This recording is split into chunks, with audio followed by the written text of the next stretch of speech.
am I supposed to explain to my 3-year-old that her dad might have to leave and she may never see him again?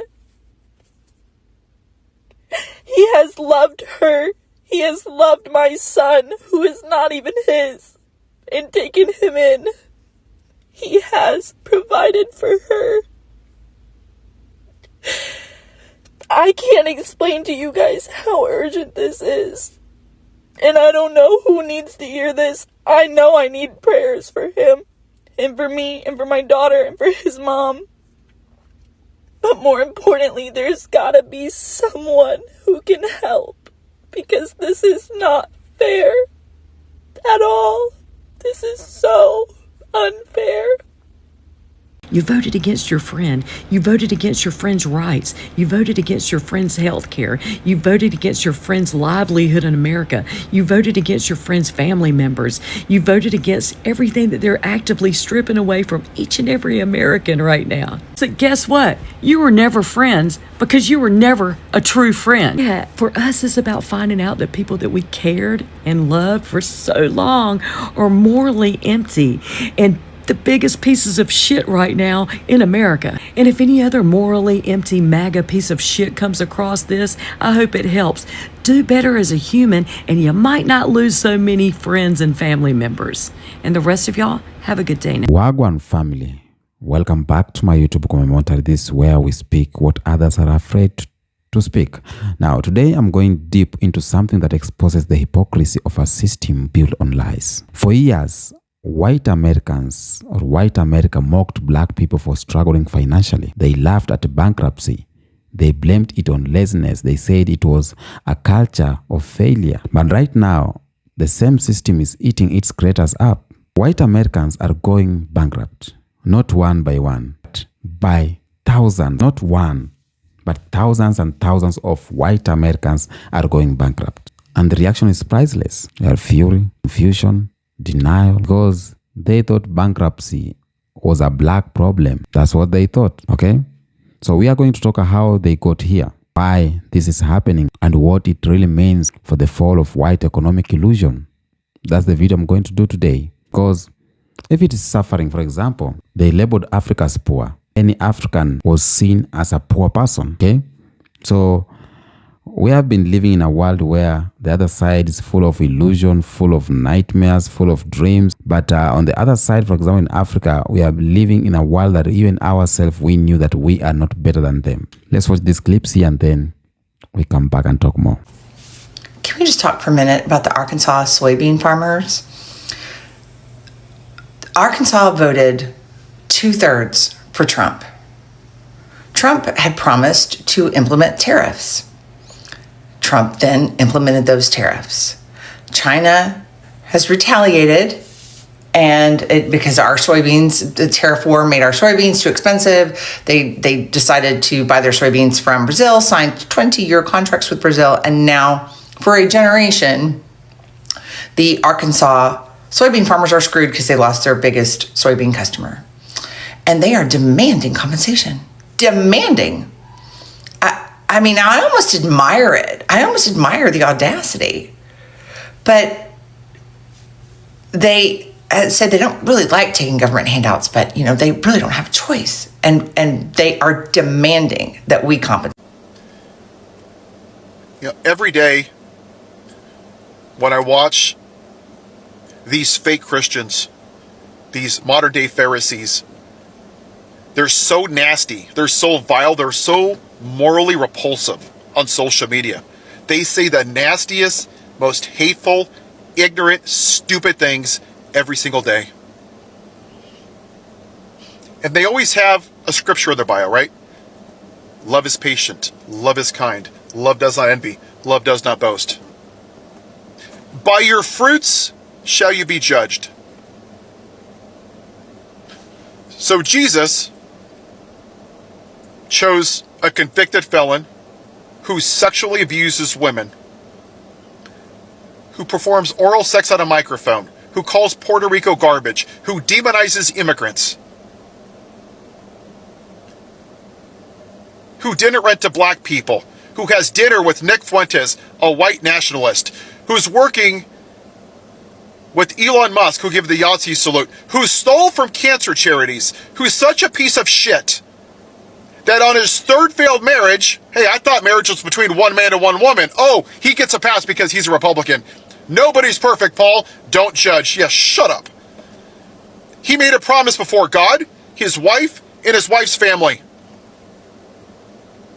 He says, I will love you for better or for worse. And what does he do? While his wife is at home with their 2-week-old son. The guy that says, I can't tell you what my favorite book in the Bible is because it's too personal. He has unprotected sex with a porn star in Las Vegas. But you're so stupid. You're so ignorant, so uneducated, such a whiny little bitch of a white victim that you think that that guy somehow gives two shits about you. Oh, I didn't know I was going to lose my job. That's not... Yeah, who knew that a convicted felon who can't even keep his marriage vows wasn't going to be honest with you? If only we knew. But it's all fake, right? Cancer charities, that's fake news. Sexual abuse, that's all made up.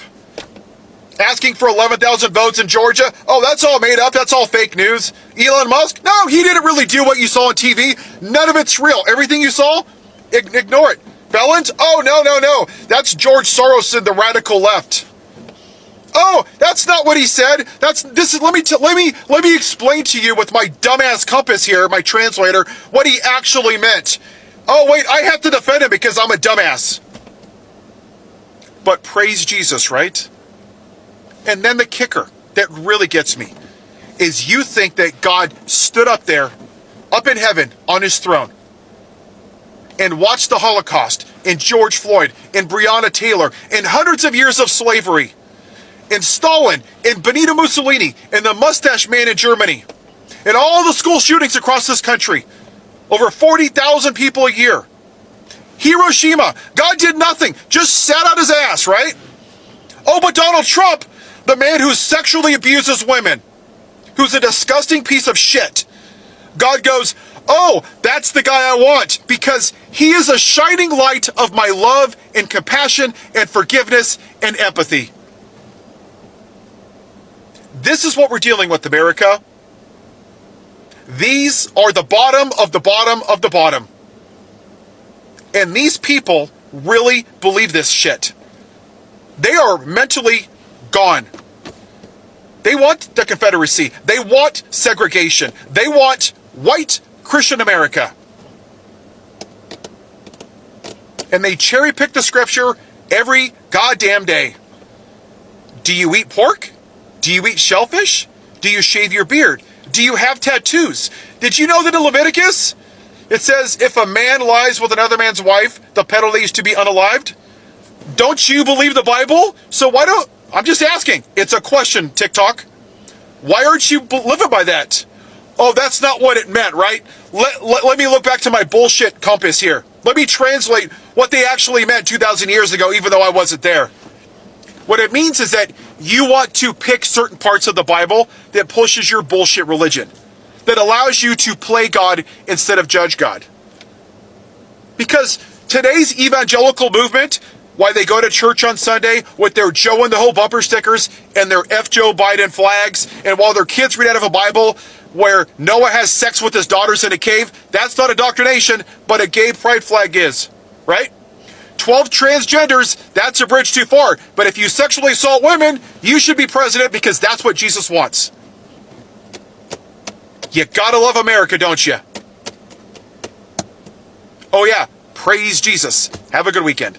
Check out how Trump's policies are destroying these red state farmers who voted for him, and we're going to be right back. Now, I've never been as worried as I am now about whether or not my kids and grandkids will be able to carry on. He said, I love you, Mr. Trump. I need to see the fruit of your love. 5 of my customers have committed. That's how serious that this is. And what it costs for us to farm is astronomical now. I farm with paid-for equipment. All my tractors are 50 years old, and I can't hardly make this deal work. I think the tariffs are the ice cream on the cake of a perfect storm. After a horrible year last year where most farmers in Arkansas Delta lost money, this year's going to be worse. So my son will not the second generation on our farm. We're going to lose 25 or 30% of the farmers in this country if they don't do something. It has to be done, and it's not just here. It's everywhere. Now, a lot of my liberal followers are understandably, justifiably like, well, F around and find out.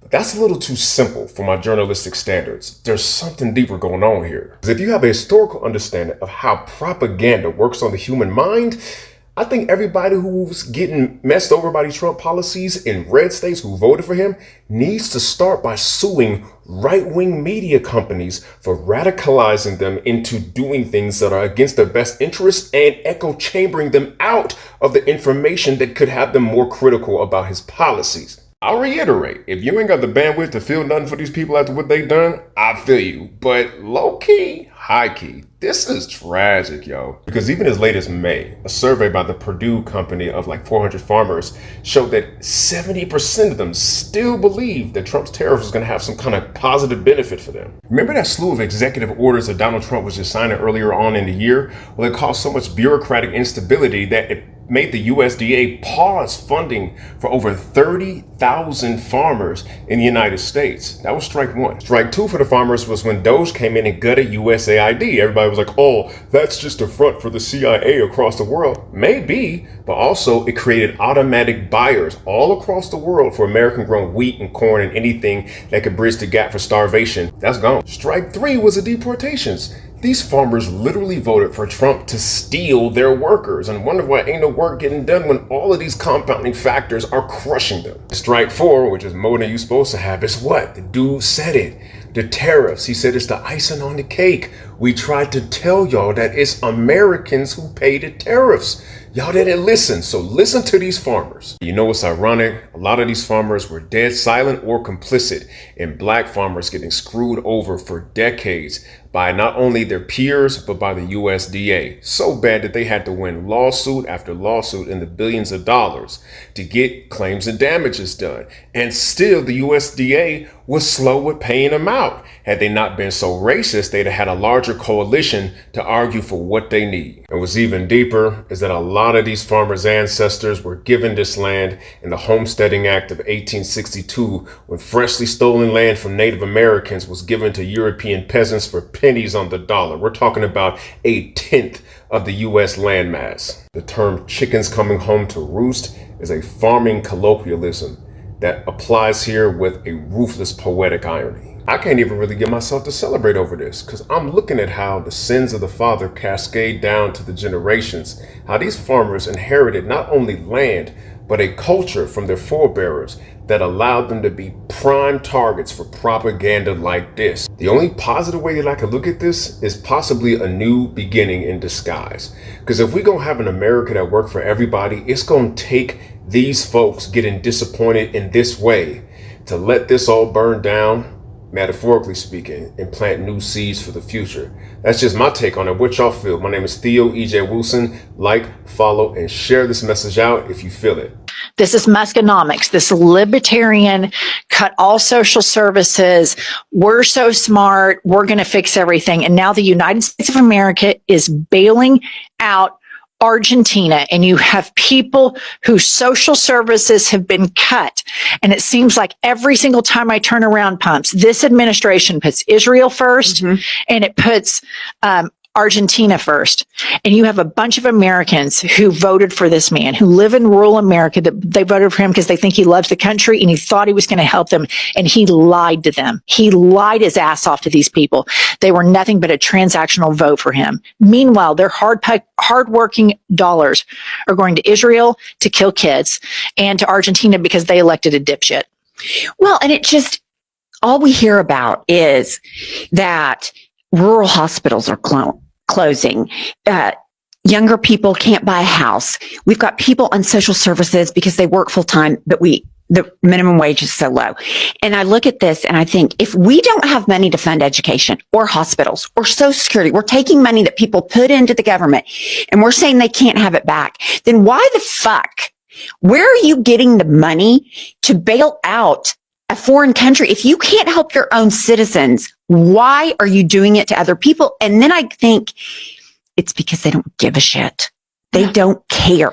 Yes. And Kylie, put up the Midas Touch tweet. MAGA told us over and over again that Milei was bringing prosperity to Argentina. They used MAGA propaganda machine to highlight his austerity politics as a model for the U.S. Now that the outcome has been devastating, they are making the United States bail out their failed experiment.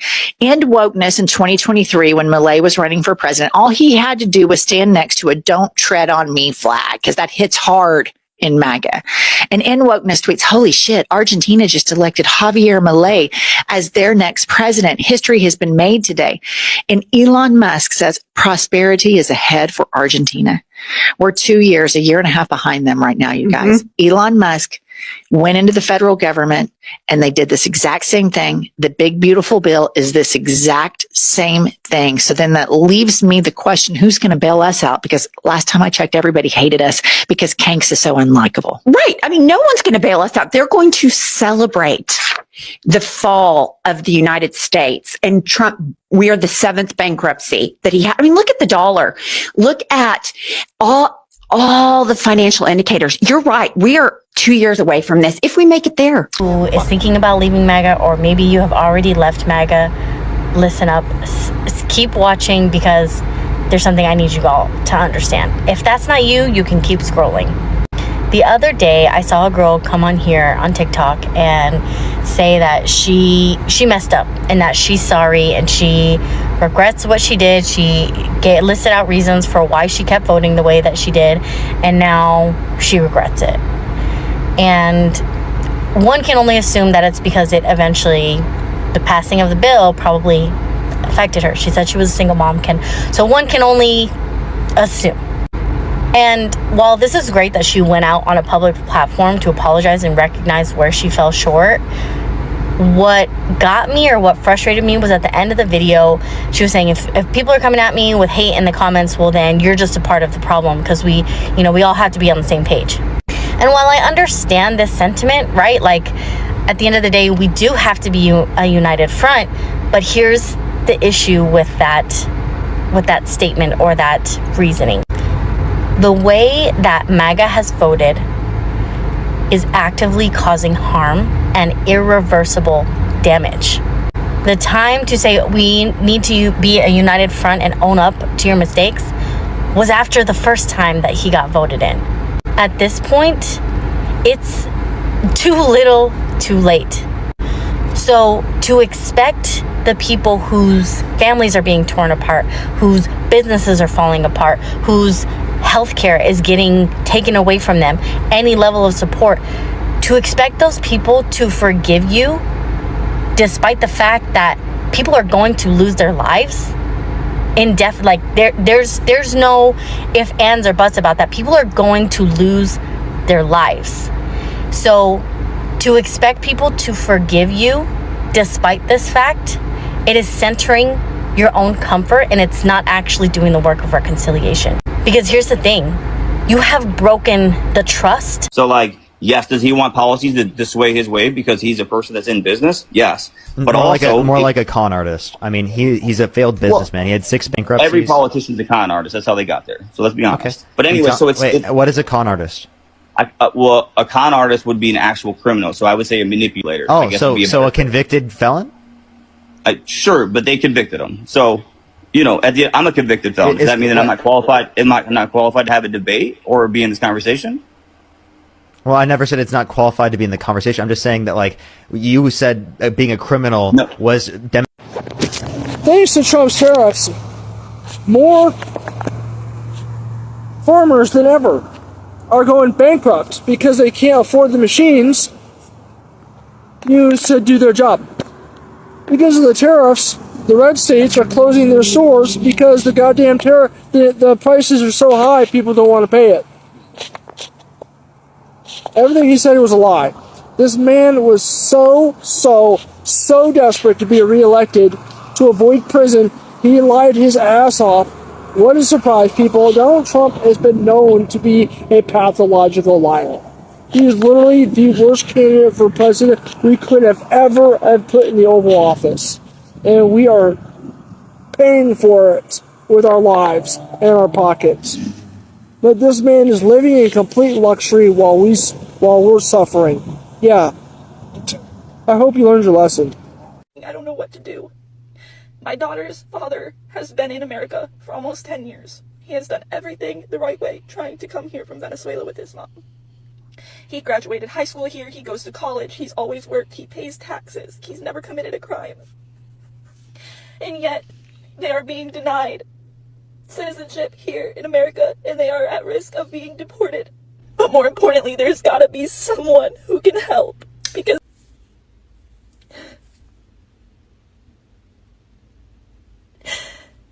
Faith Ann is asking for our help and our prayers. Should we give it to her? I don't think so. Let's meet Faith Ann. Now, Faith Ann is a Trump supporter. She has a baby's dad. She has a 3-year-old. And guess what? Her baby's dad is up for deportation.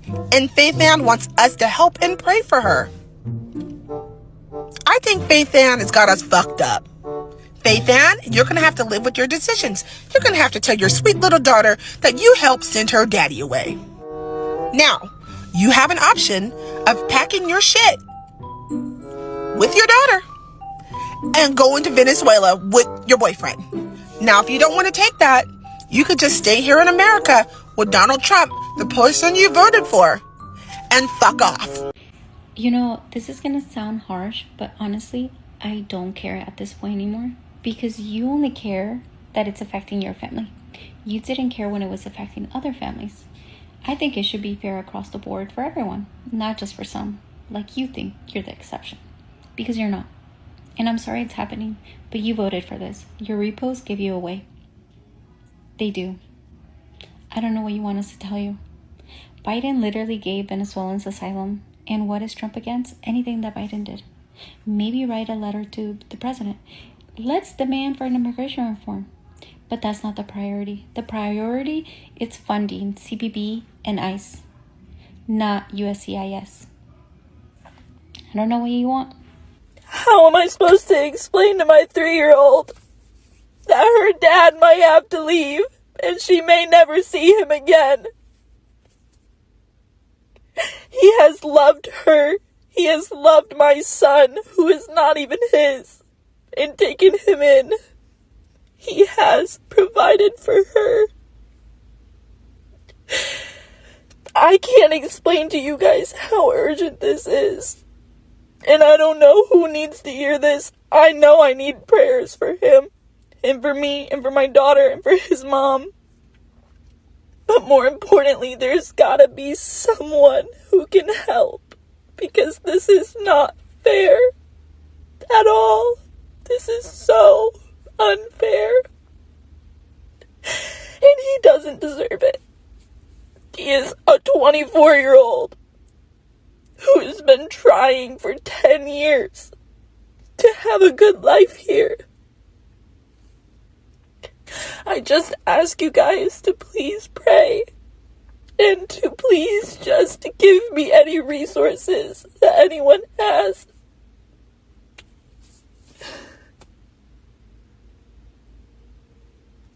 Please, I'm begging you.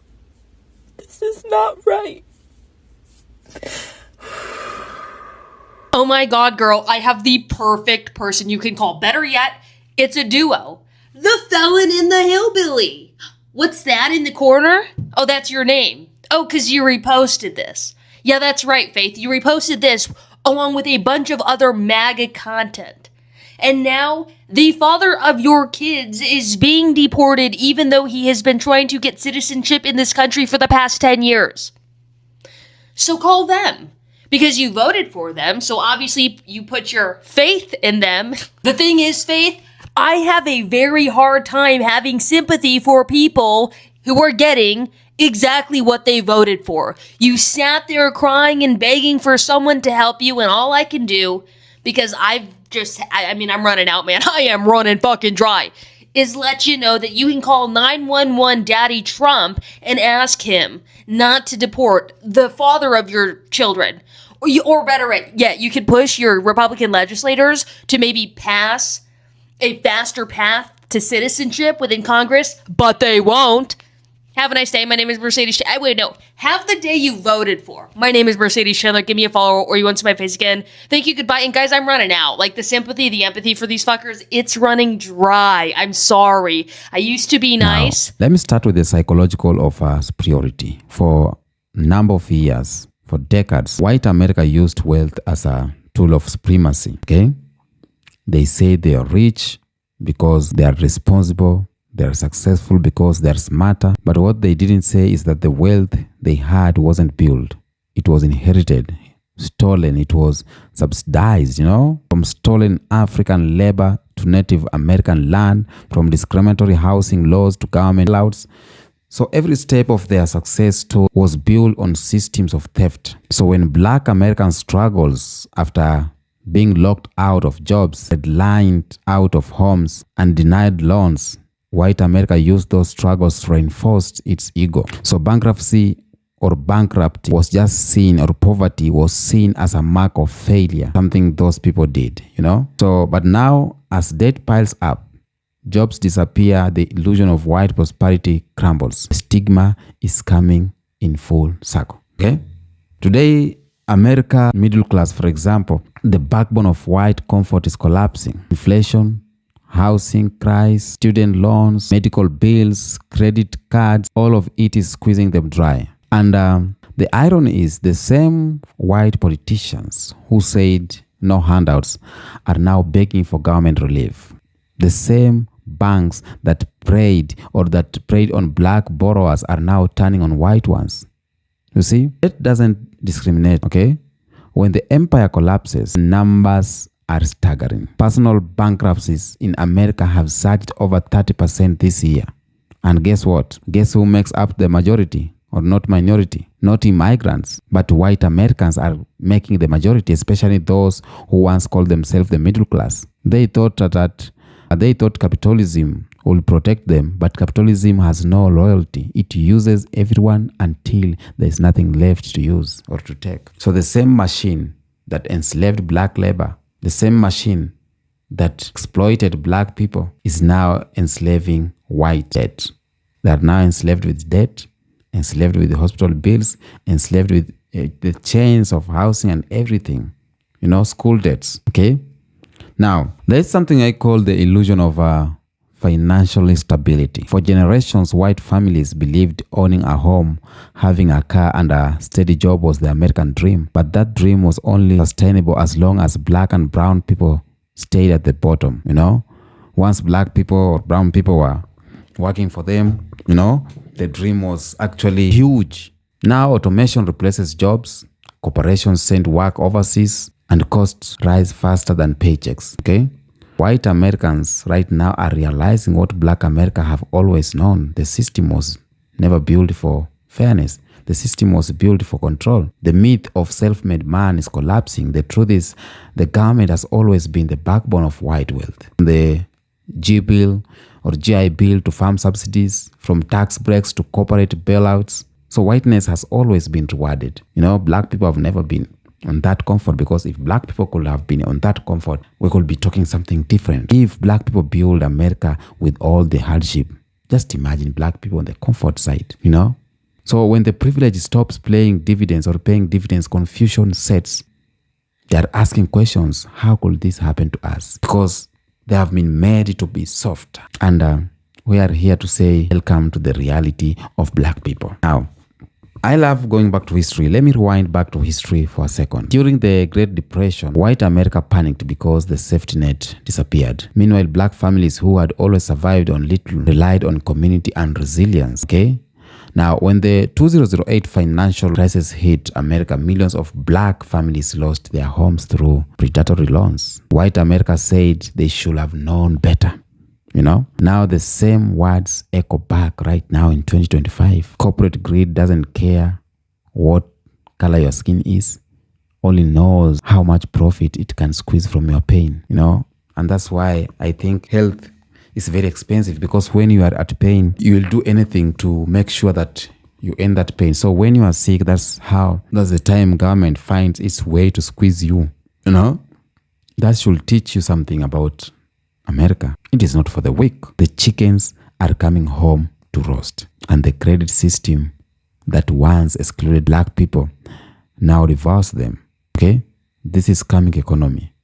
What you build on lies must eventually collapse in truth. Here's the truth about bankruptcy. It is not just financial. Sometimes too it is spiritual. America is experiencing a moral bankruptcy that shows up on its money. You know? For too long, greed was glorified and community was dismissed. White culture celebrated individual success, while mocking collective uplift.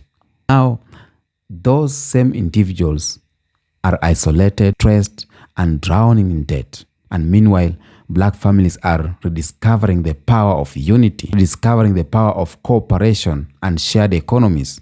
Dollars are flowing back to Africa. Black businesses are thriving online. Black people are learning financial literacy in ways that threaten the status quo, So while white America panics, black America evolves. Because black people have been broke before, but have never been broken. They have been broke, but never been broken. Let me talk about anger. When white America loses money, it becomes a national emergency. And when black Americans loses everything, it is called personal failure.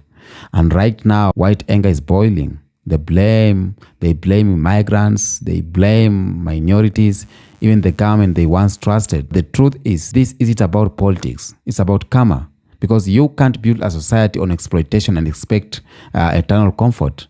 Now the white working class is seeing what systematic exploitation feels like.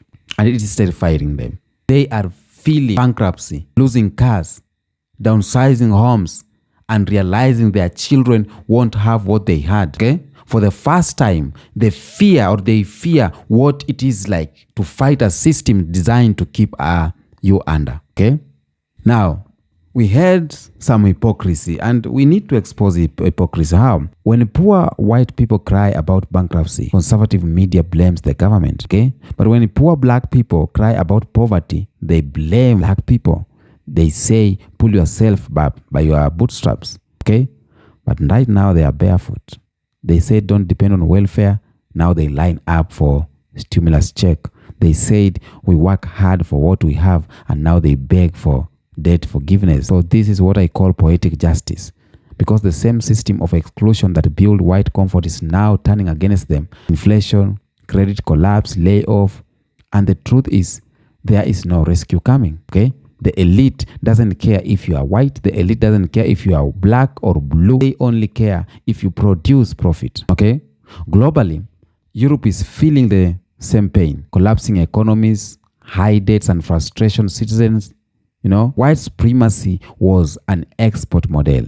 Conquer, control, consume. But right now, the model is running out of victims to exploit. Africa is rising, Asia is self-reliant, Latin America is uniting, and suddenly the Western economic engine has no fuel. White nations are realizing they can't survive off global theft anymore. So they turn inwards, blaming their own citizens, cutting benefits and raising taxes, okay? And the result of that is a wave of bankruptcies that mirrors the moral decay of their empire. History is repeating itself. The fall of other empires, all built on arrogance and denial, it is repeating itself in America. Let me talk about the lessons, because black people have been through this storm for centuries. Slavery, segregation, exploitation, redlining, debt traps. Black people knows how to survive without credit. Black people knows how to build community from nothing. Black people know how to rebuild after every fall. But white America doesn't know that. They have been in comfort all their times. They don't know how to build community. They were never trained to do that. They were never trained for struggle, only for supremacy. And now when the system forces them, they panic because the survival muscles are weak. Okay? But this is where the table turns. This is where black wisdom becomes the blueprint. Because while they are crying about bankruptcy, black people are building a future based on unity, not illusion. The irony is beautiful. How? The poor black problem has become a white crisis, and the media doesn't know how to report it. You see, headlines like economic anxiety in white community. They use soft language to hide the truth, But if these were black people, they will call it chaos, irresponsibility, or crime, So the double standard is collapsing under its own hypocrisy, and now they feel the anxiety they once mocked. They feel the uncertainty that black people have always known, and maybe, just maybe, that is the start of humility. Yes, if you are being squeezed to the corner, that's where you become humble. Good people, we are witnessing the rebirth of economic balance, and for the first time in modern history, white people can't hide behind privilege, okay? Not economically, not socially. Their wealth gap is shrinking because we are losing, but because they're falling, okay? That's why they are angry. That's why they say America is dying. But what's really dying is white dominance. And in that death, there's opportunity for a new world. A world where value isn't based on skin, but a contribution and consciousness. Black excellence is no longer a threat. It's a new direction. Are not waiting for handouts. We are building our own system as black people. Across America, you see it. You see foreclosure in white suburbs, business shutting down, debt collectors calling. So the illusion of control is fading, and the twist is many of them still refuses to admit that this is their system falling. Okay? They blame everyone else. They blame migrants. They blame minorities. They blame global politics. But deep down, they know the truth. The empire they built on other people's suffering can no longer sustain itself. Can't keep planting greed and expect to harvest peace. Now they are learning that survival isn't about color. It's about consciousness. And that's why black consciousness is rising, because black people have learned to live beyond money. Okay? To black people, this means something. Okay? It means this is our moment. It means collapse of their economy is the birth of black people economy, is the birth of Africa, is the rise of Africa. The fall of France is the rise of Western countries. You see what's happening. Black people are returning to Africa right now. They are buying lands, they are creating industries, they are building out companies, they are building future outside their control, So while they panic, we have to plan as black people. While they fear bankruptcy, we build community wealth. While they mourn a dying system, we celebrate a new dawn. The same way they once said that we built the country, we can now say we are rebuilding our world, because the bankruptcy of the oppressor is the liberation of the oppressed family. This isn't about revenge. Let's get that clear. This is about revelation. Everything hidden must be revealed. For a number of years, they said black people were the problem, and now the truth is showing out. Black people were never the problem. The problem was greed. The problem was arrogance. The problem was false sense of superiority. The system they built has turned on them, and no bailout can save it, because we must stay focused as black people. We must stay united and spiritual grounded, because as their world falls, ours must rise stronger, wiser, and rooted in love for one another. Okay? The new world will not be built by billionaires. It will be built by conscious people. It will be built by humanity. It will be built by love. And that is black people. So stay strong, stay aware, and remember, black resilience is not a trend. It is a divine inheritance. I love your family, and grand rising forever. Always, I'll say, let's rise higher together. Thank you.